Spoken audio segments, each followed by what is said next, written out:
Bangladesh is probably one of the very few countries in the world যেখানে sales প্রফেশনটাকে এত neglected চোখে দেখা হয়। আমি যেহেতু লাস্ট ৩-৪ বছর ধরে বিভিন্ন রিমোট ইন্টারন্যাশনাল টিমসের সেলস টিমের সাথে খুব কাছ থেকে কাজ করছি।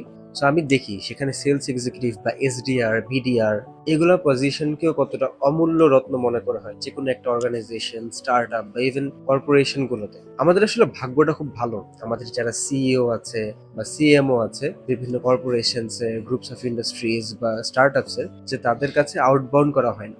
আউটবাউন্ড বলতে আমি বোঝাচ্ছি যে কোল্ড কল, কোল্ড ইমেল বা লিঙ্কডইন ডিএম। আমি আসলে মাঝে মাঝে চিন্তা করি যে আমাদের দেশের সিইও বা সিএমও বা ফাউন্ডারদের যদি কোল্ড কল করা হতো দিনে 50টা থেকে 100টা, তাহলে তারা আসলে কি ফিল করতো আর তাদের সেন্টিমেন্টে কি থাকতো সেলস গাইজদের প্রতি। আমাদের কিন্তু যেগুলো ধরেন এফ কমার্স বিজনেস আছে, ই কমার্স বিজনেস আছে, বা ইভেন যত ধরনের বড় বড় স্টার্ট আপ বা কর্পোরেট গুলো, সেখানে কিন্তু রেফারেলস থেকে বেশিরভাগ ব্যবসা হয়। আইদার রেফারেলস বা ইনবাউন্ড লিডস, যেখানে কাস্টমার আপনার কাছে রিচ আউট করছে, আপনি তাদেরকে সেভাবে সার্ভিস বা প্রোডাক্ট প্রোভাইড করতেছেন। আর যদি বি টু বি স্পেসের কথা বলেন, বি টু বিতেও কিন্তু সেম। বি টু বিতেও কিন্তু হচ্ছে যারা যাদের পরিচিত তারাই তাদের থেকে কিনতেছে।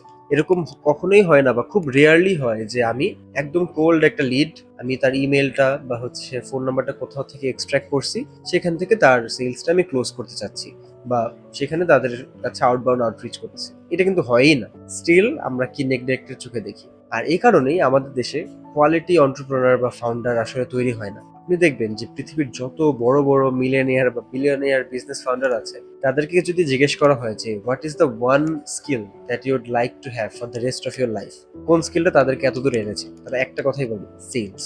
যেহেতু আমরা সেলসকে একটা নেগলেক্টেড চোখে দেখি আর সেলস যদি কেউ জয়েন করে বা কাজ করে তাকে খুব তুচ্ছ তাচ্ছিল্য করি, সেজন্য দেখা যায় যে আমাদের যে কোর সেলস স্কিলটা বা ট্রেনিংটা সেটাই কখনোই গড়ে ওঠে না। আমাদের যত সেলস ট্রেনার আছে বা কোচ আছে, তাদেরকে আমি অবশ্যই রেসপেক্ট করি, বাট আমি মনে করি যে বাংলাদেশের যে গ্রাসরুট লেভেল থেকে, যেমন ধরেন এসডিআর পজিশন, বিডিআর পজিশন, বা ইভেন বিভিন্ন টেরিটরির যারা সেলস এক্সিকিউটিভ থাকে, যাদের এডুকেশনাল কোয়ালিফিকেশন তো টপ ক্লাস থাকে না, তাদের থেকেই যদি সেলস ট্রেনিংটা শুরু হয়ে যায়, যেখানে আমরা ওয়ার্ল্ড ক্লাস সেলস পিপল পাচ্ছি right from the very gate গো, সেখান থেকে কিন্তু আমরা ডিফাইন করে ফেলতেছি। অবশ্যই একটা ভালো সেলস পার্সন কখনোই সারা জীবন চাকরি করবে না, এই ভয়ে আসলে সবাই থাকে। আপনি দেখবেন যে বিভিন্ন সেলস পিপল বা মার্কেটিং এর মানুষজন যখন দেখে যে তারা যদি আলাদা একটা ব্র্যান্ড দাঁড় করায় তাহলে হচ্ছে তার চাকরি থেকে বেশি পয়সা ইনকাম করতে পারবে, তখন কিন্তু সে চাকরি আর করে না, সে নিজের একটা ব্র্যান্ডই দেয় বা নিজের একটা ব্যবসা দাঁড় করায়। তো এদিক থেকে আমরা যত বেশি আমাদের সেলস স্কিল গুলা ডেভেলপ করবো বা sales পিপলদের actually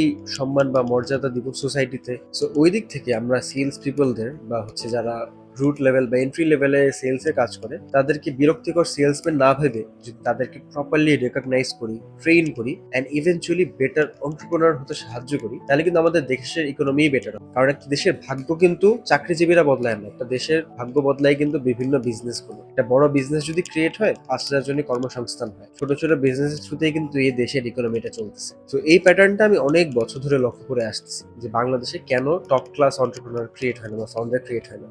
And this is one of the biggest reason, and this is something that we need to address as soon as possible. Government end থেকে হতেই পারে, but firstly we have to address it in our business environment.